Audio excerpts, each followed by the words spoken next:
Hello there, welcome to our channel tutorial good again. Hope you are doing fine. I'm back with another tutorial video, and today I'll be showing you how to block calls on your messenger app. And now without further ado, let's start right into the video. But before that, don't forget to like, subscribe and hit that bell icon for more videos. Now to disable somebody's call on your Facebook Messenger account, let's open up the messenger app first.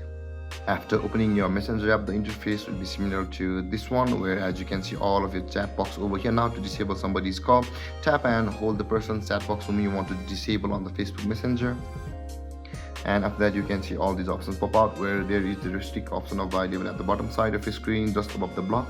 Tap on restrict, and the calls and messages from that person whom you had restricted will be disabled. And there guys, this is how you disable someone's call on your Facebook Messenger. And if you have any confusions or questions regarding the topic, don't hesitate to comment in the comment section below, and don't forget to like, subscribe and hit that bell icon for more videos. Thank you for watching guys. Peace.